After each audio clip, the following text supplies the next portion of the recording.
And now you know the rest of the story. Get back in here where the light is so you guys can see what I'm doing. Let me address a couple questions with this video. I know I'm back in front of the dreaded corn harvester. First and foremost, I had a question about how do we get the sweep released in the silo. As you can see, we got it back open right now. Yesterday, Dad and I went ahead and released the sweep. Well, the sweep arm that goes to the center of the silo. And if you guys remember maybe if you haven't seen it in the previous videos, the sweep is locked in position in the silo, right at the corner here of the door. You can see the end of the sweep. This cover goes over top of it, and what this does is it actually leaves about a third of the auger open so corn can fall down in it freely. I mean, you don't want to put this in a way that it's completely covered and the auger can't get anything, because what happens then is that you can potentially create yourself one heck of a nightmare if something like all that trouble we just had with the silo would occur.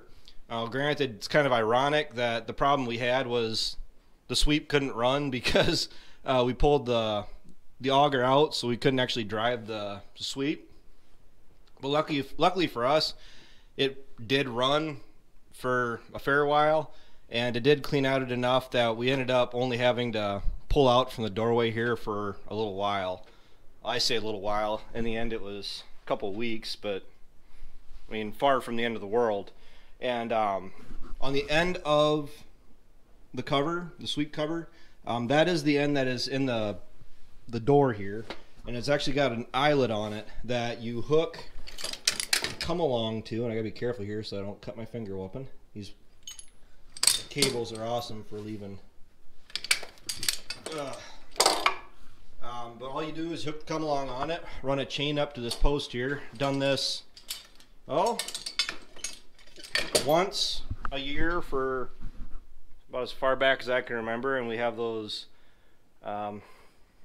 rare instances where we've done it twice in 1 year, mainly just when we're filling the silo. If we run out of corn over the winter and we pull it out, we run the sweep out, we clean the silo out, and then we go through and we dump some corn in it in the spring. We do go ahead and put the cover back over it just for safety's sake, just in case something like all of the issues we just had with it occur. So I did get a video of it last year when I did it. I think it took me like 10 minutes. I didn't do it yesterday when Dad and I did it because quite honestly, I just didn't take the time to. I was focusing on chores. Believe it or not, I don't focus on doing videos all the time, and it just slipped my mind. So I don't know, it's pretty interesting to see it done. I mean, it's nothing special, at least something that you've done it yourself and you lived it over the years. I know a lot of my viewers that aren't familiar with the ag industry, they like to see that kind of stuff, and maybe I'll try to include it at the end of this video in the end screen. So that's that question. The next question wasn't so much a question, it was a statement, and that statement is the harvester is giving you so much trouble you should just quit using it and pull grain out of the grain bins. Fair point. Problem is, the silo and the history of this silo ever, it hasn't given us that many issues. I've said it in the previous videos. This gearbox here that went out, this silo is 30 or 40 years old. I don't know the exact number on it. The gearbox we took off, this is of course a reman, but the gearbox that was on there, that ran for at least 3 decades without any issues whatsoever. None. The only thing that we ever did to it was change the oil.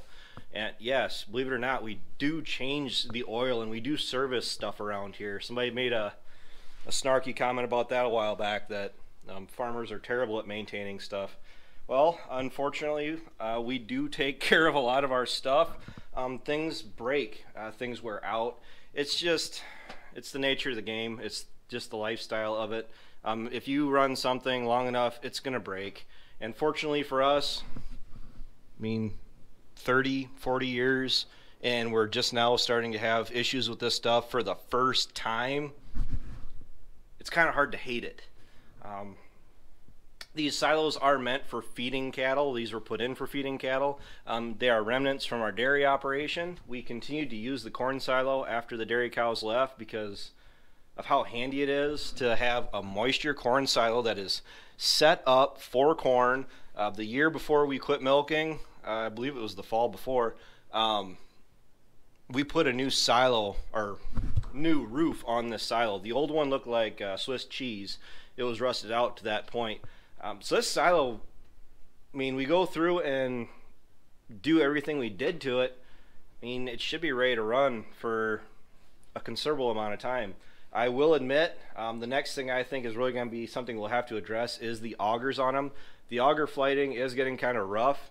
Not to the point where it's outright going to just completely quit on us, but probably the next time or two, I'm not going to lie.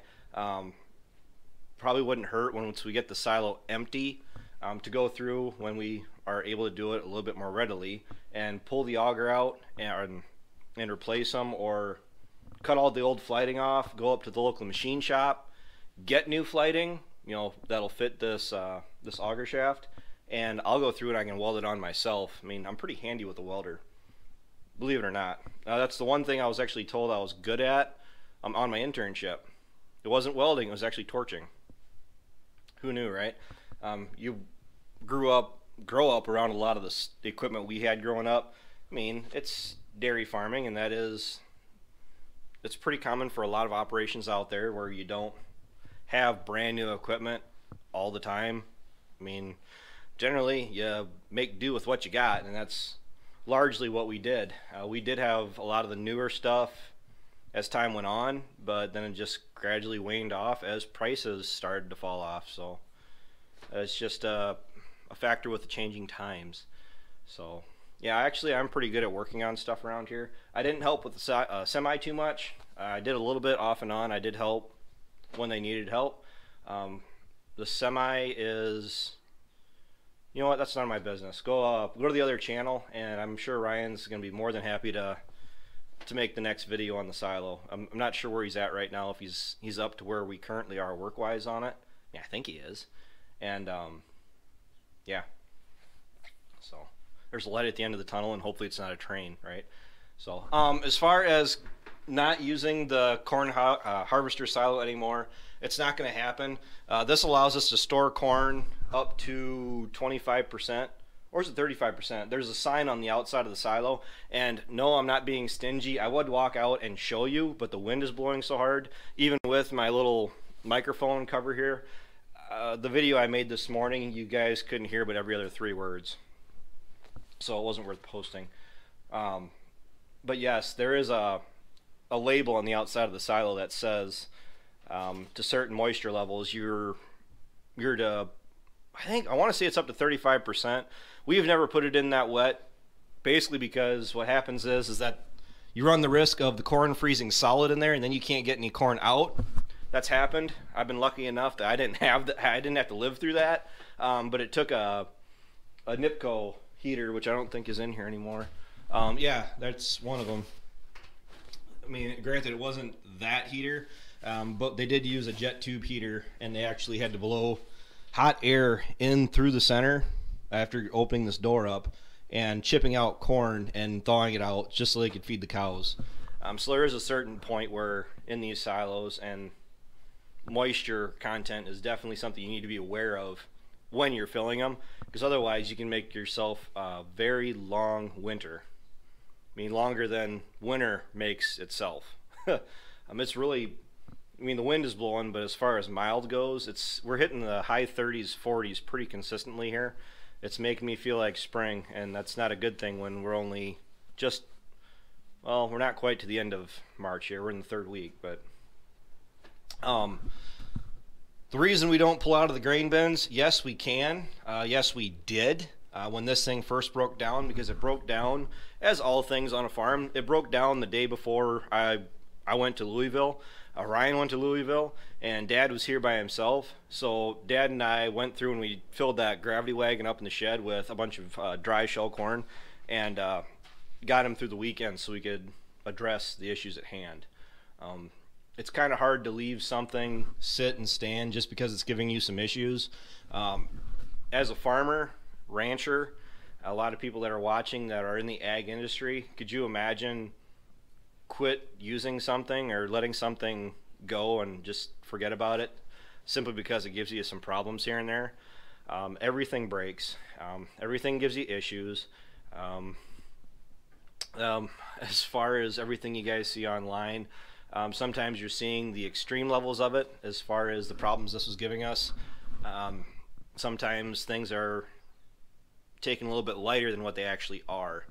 It's the nature of filming and trying to bring everything across as it really is happening. And it might seem like this is just a big nightmare, pain in the butt. I mean, just tear them down, forget about it. A lot of people don't like these, especially even as far as forage feeding.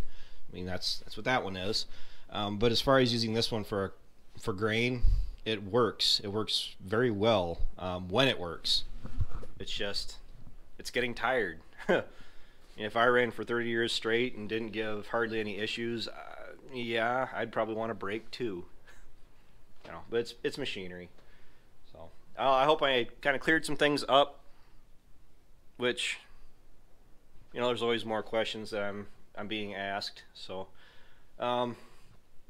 yeah, hopefully this thing is ready to rock and roll. I got a mess to clean up in here, which it's a yearly thing. It's a monthly thing. It's something you always got to do. It's just kind of a lot worse just because of the issues we've had for the last 3 or 4 weeks. So, all right. Thanks for watching. Thanks for tuning in. I hope everybody's staying warm, staying cold. Depends what your preference is. My grandma kissed her. She always told us growing up that she actually preferred the winter over summer because at least when you got cold in the winter, you could go put another layer of clothes on and dress warmer. Yeah, no, I'm a t-shirt person. So, all right, I'll talk to you guys later.